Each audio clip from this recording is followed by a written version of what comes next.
I'm feeling so light, hearing the angelic sounds of our ancestors singing through the night for the supernova body. Listen to the realms of beyond, sacred wisdom healing my mind. Chakras align when I listen to supernova day. It's more than a podcast, it's a whole vibe. Expanding consciousness as you shift your mind. Tune into the supernova body so you can raise your vibration. Don't be afraid to make changes and create a new you. It's more than a podcast, it's a whole vibe. Expanding consciousness as you shift your mind. Supernova body, a cosmic party. New way of life, it's a supernova body.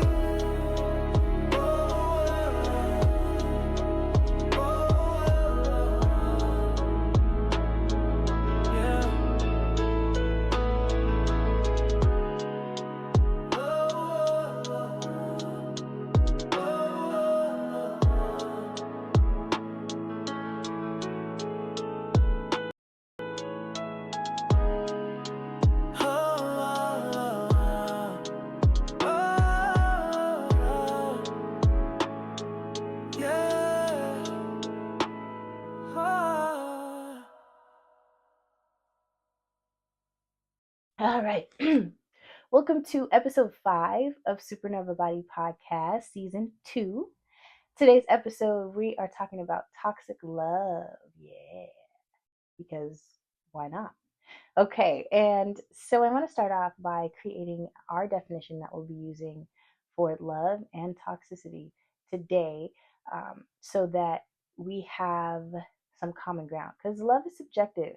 Everybody can have their own idea and understanding of what love is, or what it should be, or what it's defined as. But for the purpose of today's episode, we are going to create a foundation just together. Well, I'm going to create the foundation. And you can either agree or not. But this is what we're doing today. All right. Okay. So love is defined by the American Psychology Association as a complex emotion involving strong feelings of affection and tenderness with a love object, pleasurable sensations in their presence, devotion to their well being, and sensitivity to their reactions to oneself. Although love takes many forms, including concern for one's fellow humans, which is brotherly love, shout out to Philadelphia, parental love, erotic love, and self love, and identification with the totality of being, which is the love of God, the triangular theory of love proposes 3 essential components, and this is my favorite breakdown of love: passion, intimacy, and commitment.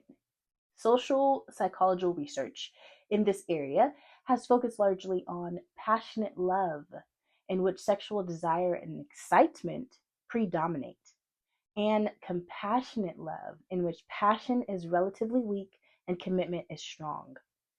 So basically, what that means is there are 3 classifications or types of love, and that is passion. Well, in regards to like a relationship, a romantic relationship, passion, intimacy, and commitment. You can have a very passionate and intimate relationship that could result in great sex and a lot of knowing and connection and deepness and intimacy and understanding, but no commitment. You're with Tyrone, Joseph, and Mary, and so are they, you know. But that may not be what you're looking for, right? You may want the commitment, or it may be perfect for you. It could be just built that way, and this is the only way you can express your love.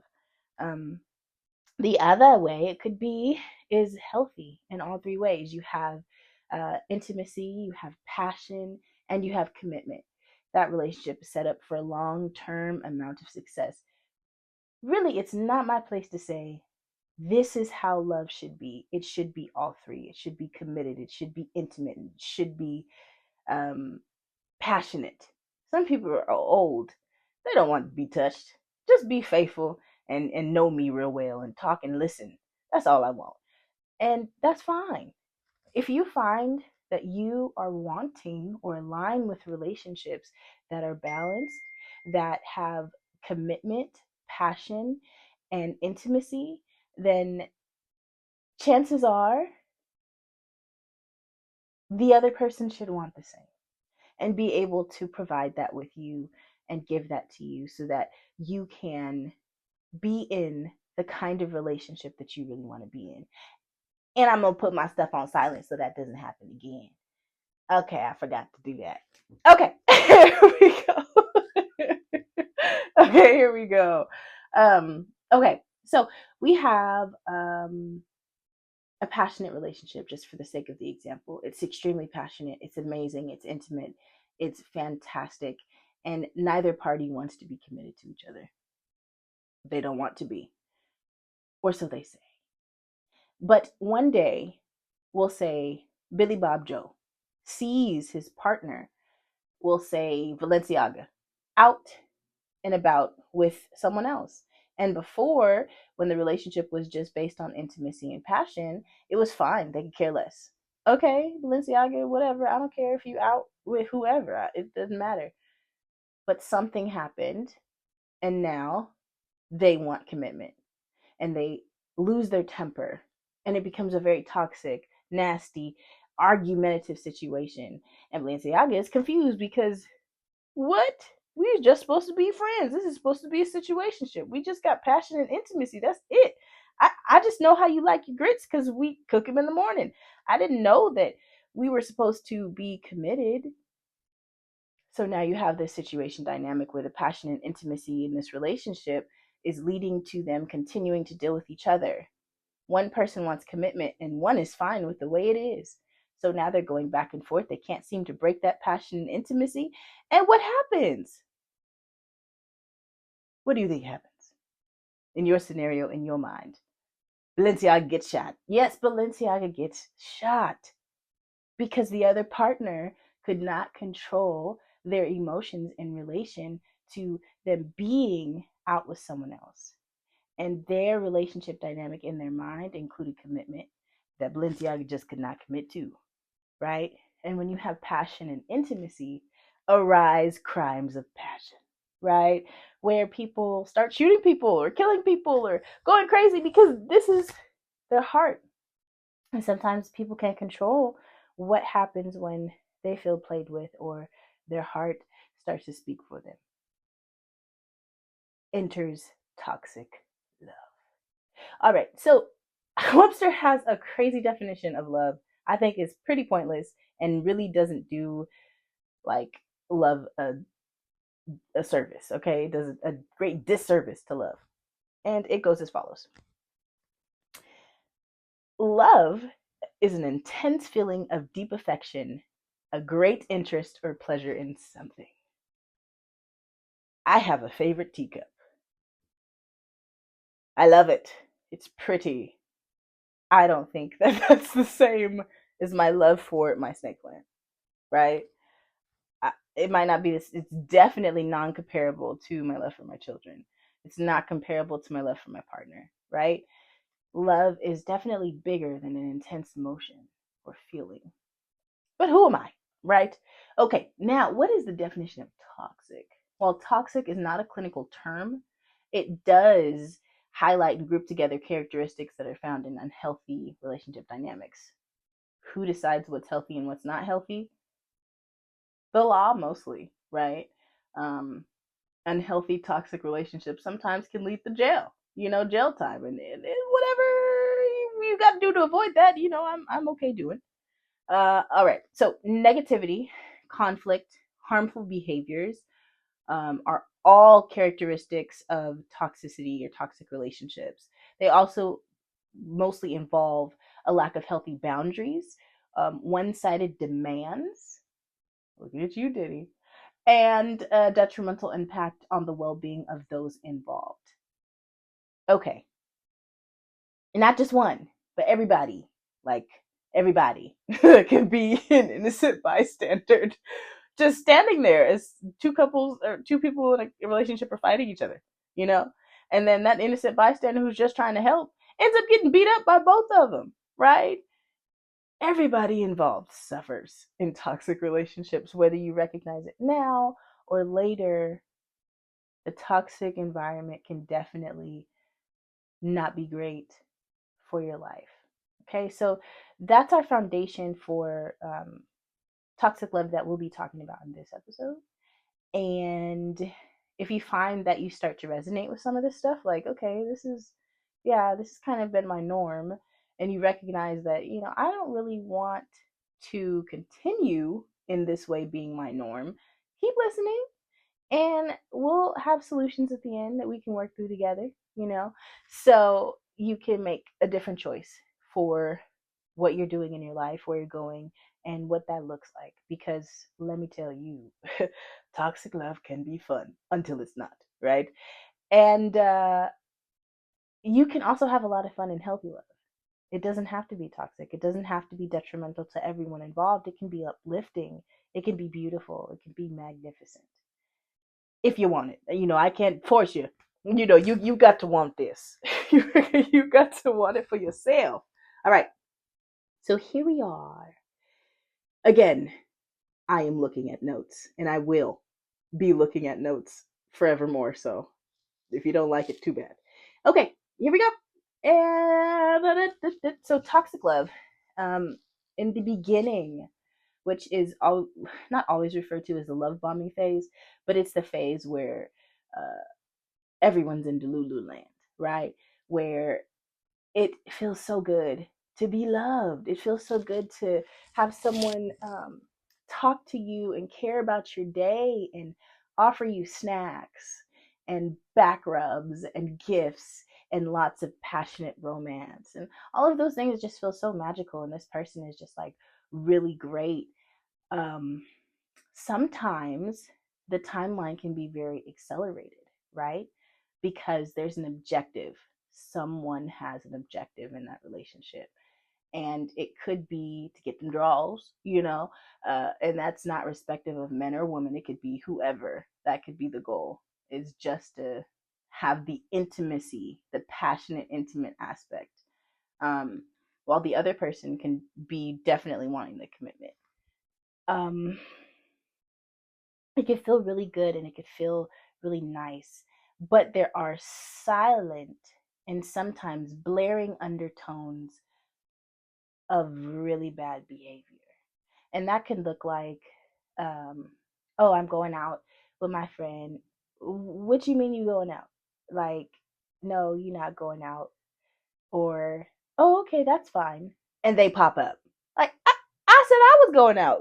Why you here? This is an invasion of my privacy, right? And my freedom. Or it could look like, I give you really expensive gifts, but I expect you to put out at the end of the day.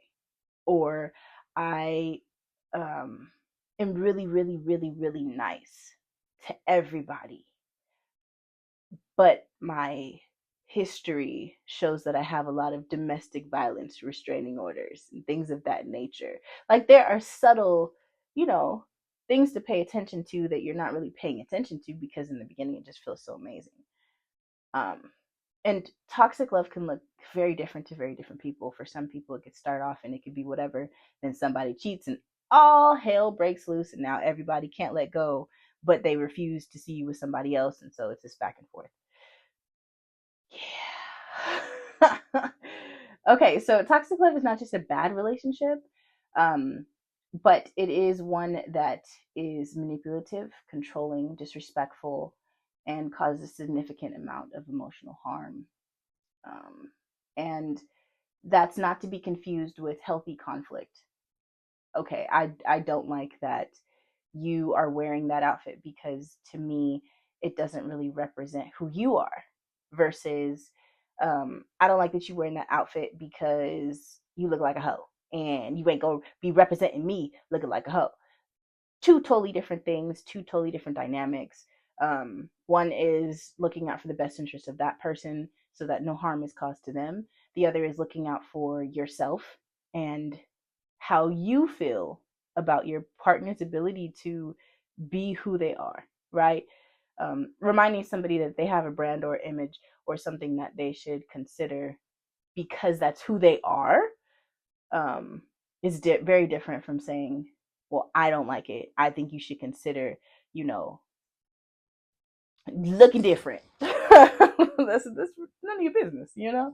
Um, in some situations in relationships, modesty is a thing, and it's a mutual agreed upon experience or understanding that, you know, I handle myself or carry myself in this way, and this is what makes me feel good.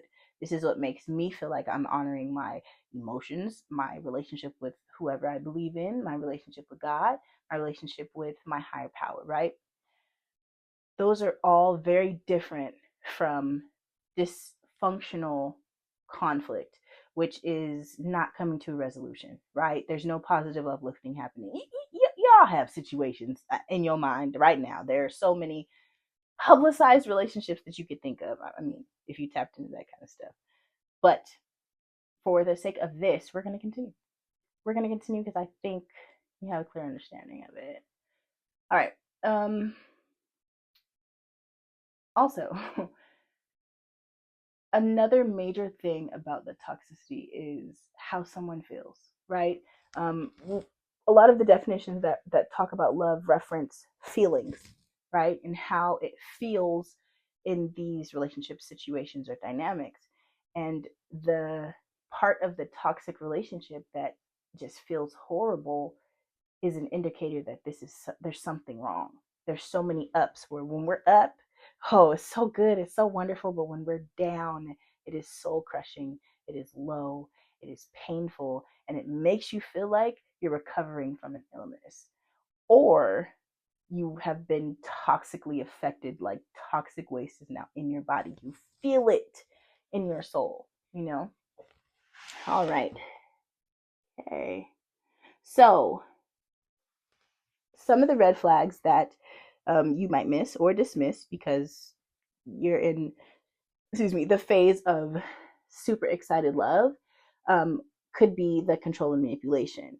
Like the reference earlier about going out, we take it as, oh, you're so protective. You just don't want nobody with me. And it's like, yeah, no, that's not what it is. Another thing could be isolation from friends and family, right? So you're trying to go out with your friends and they're popping up, right? To take you home and keep you away from people so that you can kind of get into this bubble and be just by yourself. You have nobody that can tell you, excuse me, Miss Ma'am, but that ain't right. Like, you don't want that. There's no one to tell you because everyone's gone. Everyone is somewhere else because they've created this wall around you, and it's not for your protection or your safety. It's for their ability to manipulate you. And this goes both ways. You both could be doing it to each other. And one person could be doing it both, whatever. It goes both ways. Two can be true at the same time. Both and. Okay. Financial control. So this can, we talked about this in previous episodes when you're codependent, right? And that improper power dynamic. Side note, imbalanced power dynamics are so important to me. They are so important to me because I think it's important that everybody's on the same playing field. People make different decisions when they're choosing to be with somebody versus having to be with somebody. You love somebody completely different when you genuinely have love for them versus you are in survival mode and need them. You can make different decisions about what they can and cannot say to you. You have a different type of backbone when you're in a relationship based on the desire to be there just because you desire that person versus you're stuck and have to be in this relationship because you have nowhere else to go. Imbalanced power dynamics can cause a lot of problems in people's lives, and I don't think they're very fair. So I'm very against against it. Okay, and that's my personal feelings on it. And you don't have to like it, but that's how I feel. All right. So financial control, having someone that doesn't make as much money as you or makes no money, but again, that passion and that intimacy, they dropping D off and it's fantastic. But that's all they have to offer. So you can control like what they do and where they go. So you have your in-home D, but they have no sense of freedom or identity or whatever. And if they try to go out there, here comes the toxic. Here comes, yeah, here comes Rocky. All right. Again, emotional blackmail, guilt tripping. A lot of this stuff is in the codependency space, which it's kind of a common theme here. Gaslight. Oh, gaslighting. Gaslighting is probably one of the things that makes me most furious. It's are you gonna trust your lying eyes or my lying mouth? Right? It is. I literally saw you stab that teddy bear, and you're saying you didn't do it, and now it can mess with someone's mind so much that they no longer have a sense of what is real and what is not. And that is literally like so horrible, right? Taking someone's ability to make a healthy decision due to just being manipulative and lying and not being able to just admit to your fault and be accountable. That is insane. It is why? I don't know if it's Libra in me, the neurodivergence. I don't know. I don't get it. Like like you're caught. Like you really are guilty, and you're lying. Why? Gaslighting is just the worst. Okay, disrespect and demeaning behavior. Okay, so this is again subjective, right? Everybody has their levels of what they accept and what they don't, and what is considered disrespectful culturally. Um, so there's not no one size fits all um, bonnet that you can put on this situation where it's just like, yeah, that's disrespectful across all board. Well, I think that spitting on somebody is disrespectful across all cultures, right? So doing that in public to your partner and then reconciling with them later is like, I think there were several boundaries that were crossed probably before we got to this point. And that's where that toxic love starts to brew and get real strong because now, there's probably a lot of trauma bonding happening. But we're not talking about that. I don't want to go into detail about trauma bonding. Okay, dismissing your feelings and opinions, constant criticism and put down. That can look like you getting kind of big. Um, are you want to consider maybe going on this diet, or you don't look like you used to. um I, I'm not really attracted to you no more, and if you don't change the way you look, I'm probably gonna cheat. Just different things that are honest, but the way that they're delivered is coming from a very hateful place. Like at this point, you're probably seeing someone else and you're just being super super mean because you want to be over there but can't. So you here. And that goes both ways. All right. Cycle of intense highs and devastating lows. Again, talked about that earlier, but it's real. Like when it's good, it is like, oh my gosh, you took me to a castle in Vermont, good. And when it's bad, oh my gosh, I spent 3 days in jail, bad. Like it is just not good. Okay. Um, then we come to I want to say, the main identifiers of this is a toxic situation that may not be repairable. And this is a lack of effort from both parties. Only one person is putting in effort to make the relationship work. Only one person is like, okay, I see that we're pretty toxic, but I think we can work. Let's go through therapy, or let's go to God, or let's pray together, or let's start reading. And they're like, I don't do that. No, you always trying to change something. I don't want to do none of that. I don't know. I'm not doing any of it. Yeah, that's pretty one sided. Someone is seeing that there is room for improvement, and the other person is like, so, and I'm cool with this. If you're not cool, then go away. knowing good and well that that person is now extremely connected and attached and has found their identity in that relationship and ain't going nowhere, right? Um, your needs are constantly ignored. Um, and this goes back again to the self-care, right? Like, I just need some time for me. I need to go out and hang out with my friends, and they're like, no, stay home because I don't trust you out there in these streets, and there's a lot of people out there, and you can get into a lot of different stuff. You just need to be home because it's just, I don't know, you cheated on me once, and now I'll never trust you again, and so I'm going to control you for the whole rest of the relationship. Yeah. Okay. And the feelings, again, really, really tuning into how you feel for real. Feelings of being absolutely drained, exhausted, bed rotting, like unable to have energy to do anything outside of laying in your bed. Just no energy for anything fun or constructive or self care or helpful. Just depleted, right? And they might not be. They might have all the energy in the world, constantly going places and doing things because they have drained you to your core. I think that a lot of people kind of consider this to be narcissistic, and this is kind of pushing that territory because they have no desire to change. Side note, I'm just going to touch on it very, very fast. Narcissism is found in about less than 1% of the population, right? And that's diagnosed, right? And the reason for that being is narcissistic people, a main part of that, they don't think anything's wrong. Nothing is wrong with them, and nothing that you can say can inspire them to believe that. They have no desire to change. Most people that are labeled narcissistic are in fact not narcissistic at all and just have narcissistic tendencies. They probably do have a desire to change, but trauma has made them respond to the world in the way that they do, right? Just want to say that because not everybody is a narcissist.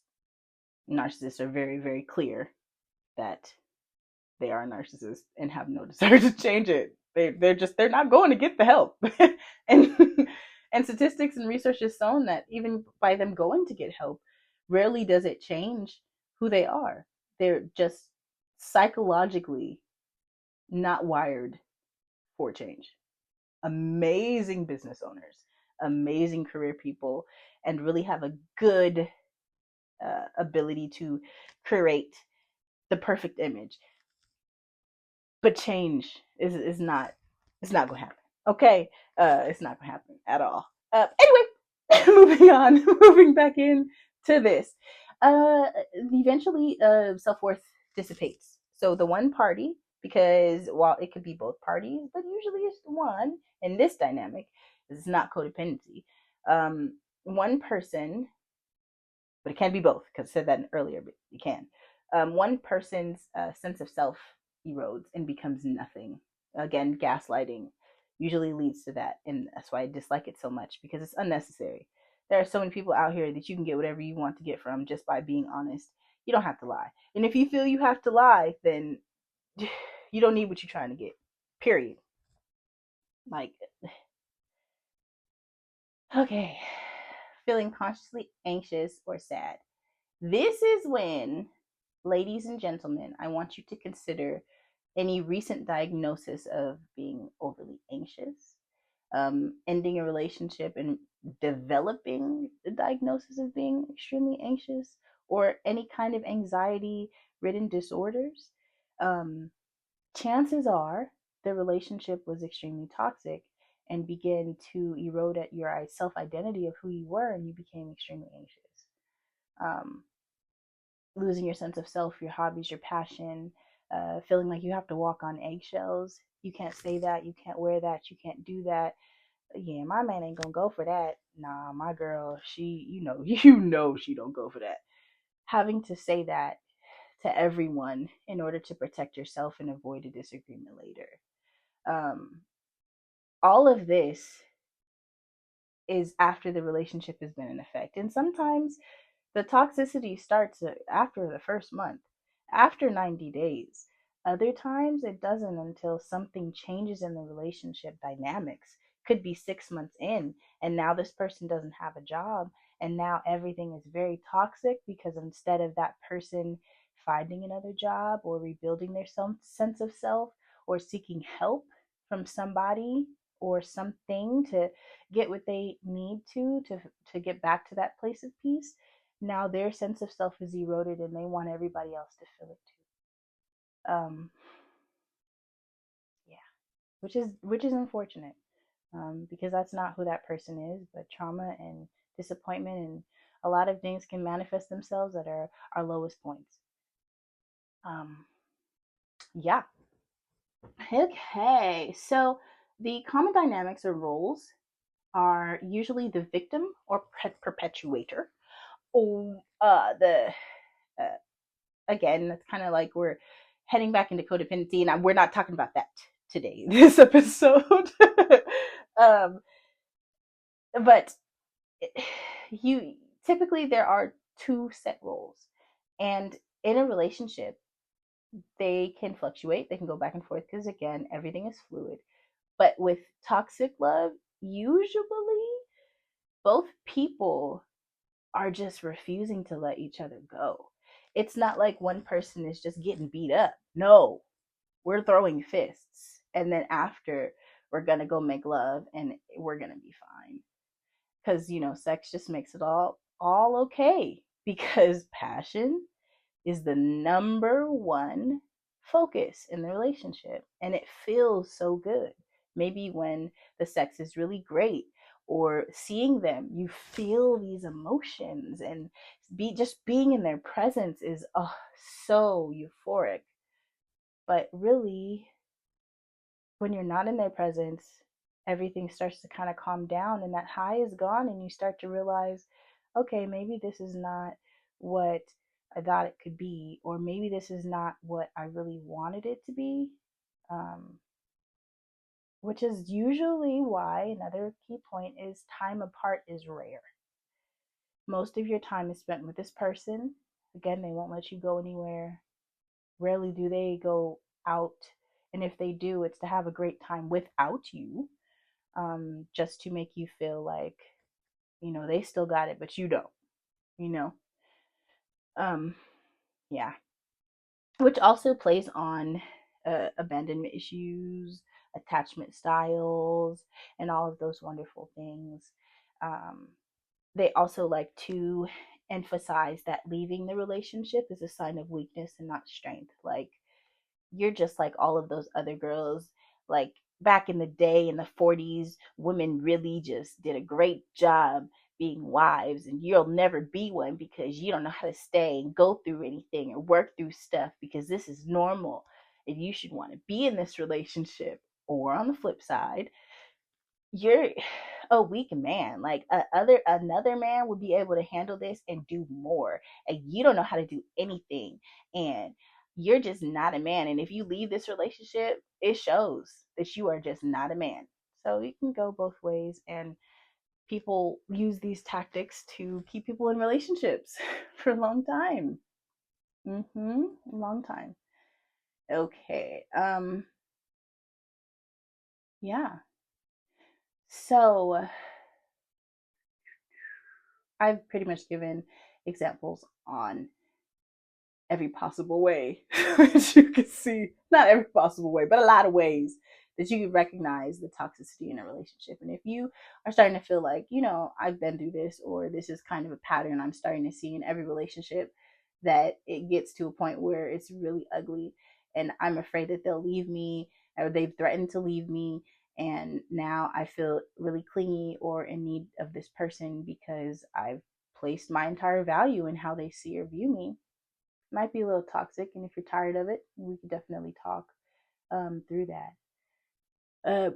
The way to begin to break free is have the courage to leave, and that's easier said than done. Sometimes there's imbalance financially.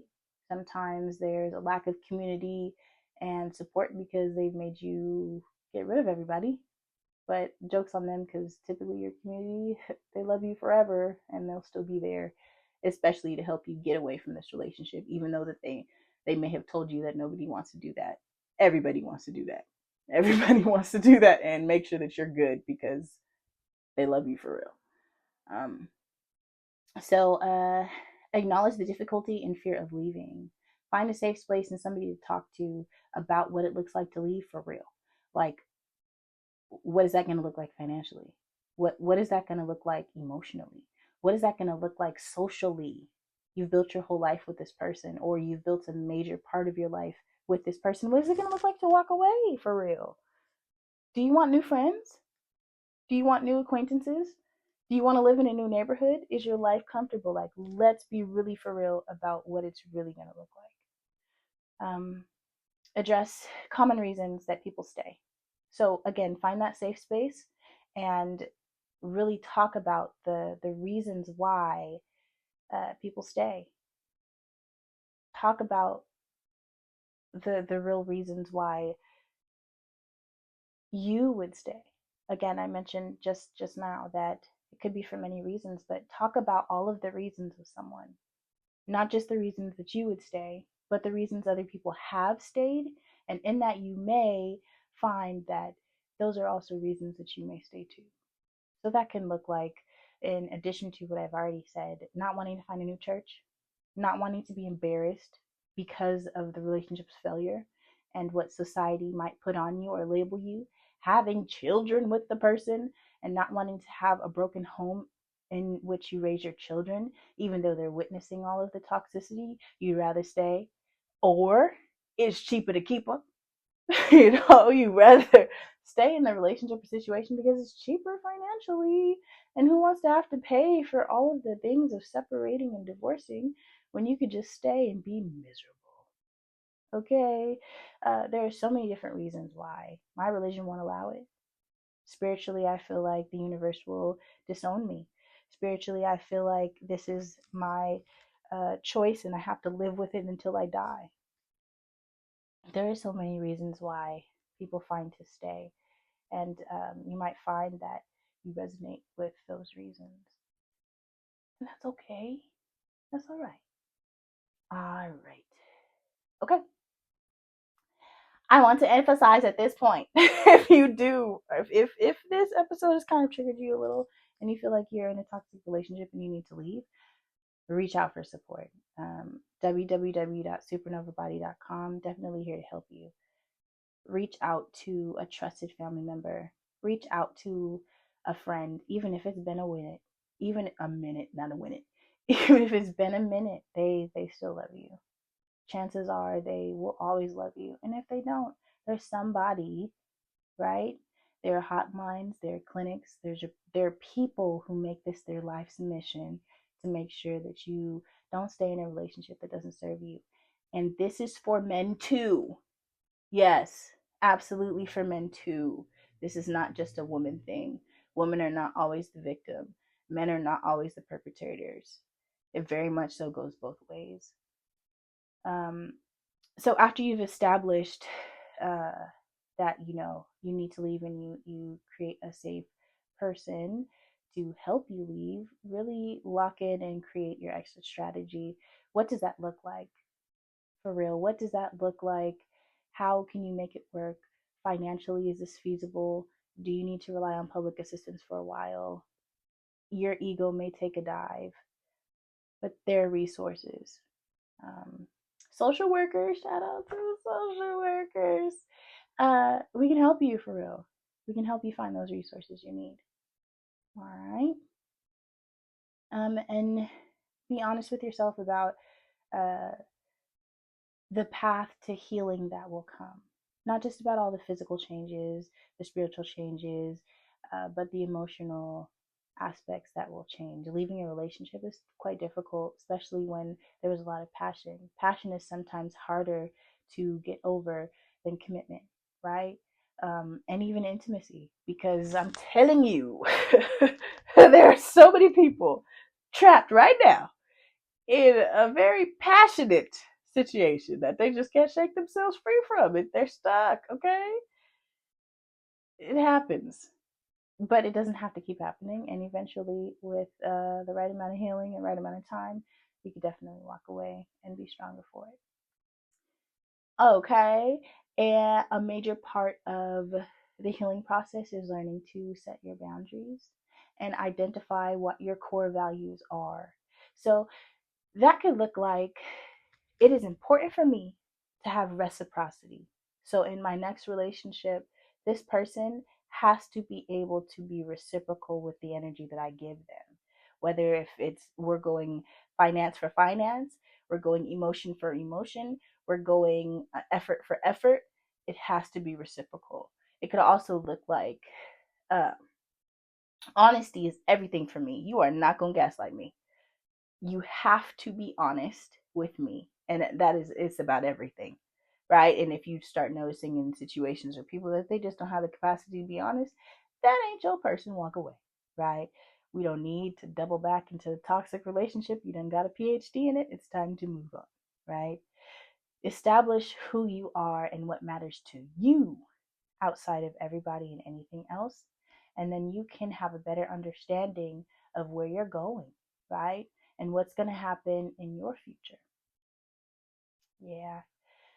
All of this can be achieved through therapy, counseling, life coaching, whatever works for you, whatever fits the kind of person you are. You could bypass all that and go the holistic route, get your chakras balanced, align, do sound baths, do Reiki, whatever is needed to create balance within your whole being is what needs to happen. And it can happen. And I am a great resource that knows other resources if I don't have the capacity. So reach out. Yeah. Support groups. I love a good support group. Okay.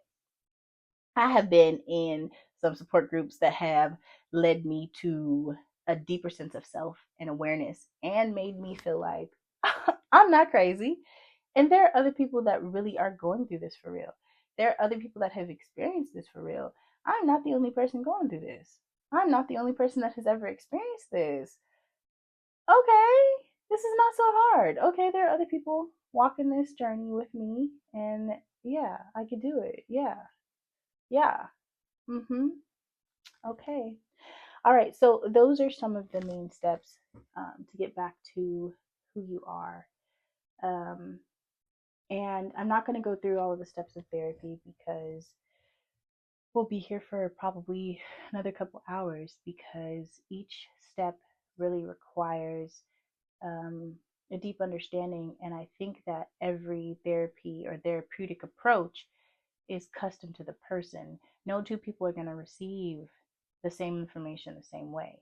No two people are going to be able to go through the same exact process and have the same exact results. It's just no two people are the same. Twins aren't even the same. They have different experiences in life. So depends on what you're going through, right? But I will say this: sound baths are amazing, and spending time just with you and whoever you believe in religiously, spiritually, can begin to direct and guide you in a wonderful direction. Tapping in with the divine, praying, just speaking to your higher power can begin to open up doors and opportunities for you to shift and change your life. And you don't have to have toxic love if that's not what you set out for. You don't have to throw that person away unless they don't want to do the work, right? If they have no interest in changing, you can't force anyone to change, but you have to change yourself because you're miserable, right? Uh, or maybe you're not. I don't know. I don't know your business, okay? Uh, okay. Cause so that's where we at, you know. That's where we're at. So we're at on today's episode. And before I end, I want to end on a lighter note, and just want to encourage anybody that is in a situation that may not be that positive to know that there is support, even if it feels like there's none, even if you feel like you don't have a sense of community. There are definitely people right where you are, and you don't even know it. And typically, situations like this, they stay that way for so long because you think there's nobody, but there is. And sometimes you just need someone to help you with your blind spots and open up your eyes to say, no, here, do this, and then this will be okay for you. But again, this is your choice. We're all autonomous creatures and we choose what we want to do or don't. We have free will every day, all day long, and I choose with my free will to maintain my peace. Okay? No toxic love for me. Positive love is welcome, though. I appreciate that. That's nice. Makes me feel nice too. So that's it for today. Thank you for stopping by. I appreciate it. I appreciate you taking time to listen, wherever you are, whatever you're doing, whatever time of day it is or night. I love you, and I hope you have a wonderful day. And thank you so much. Bye.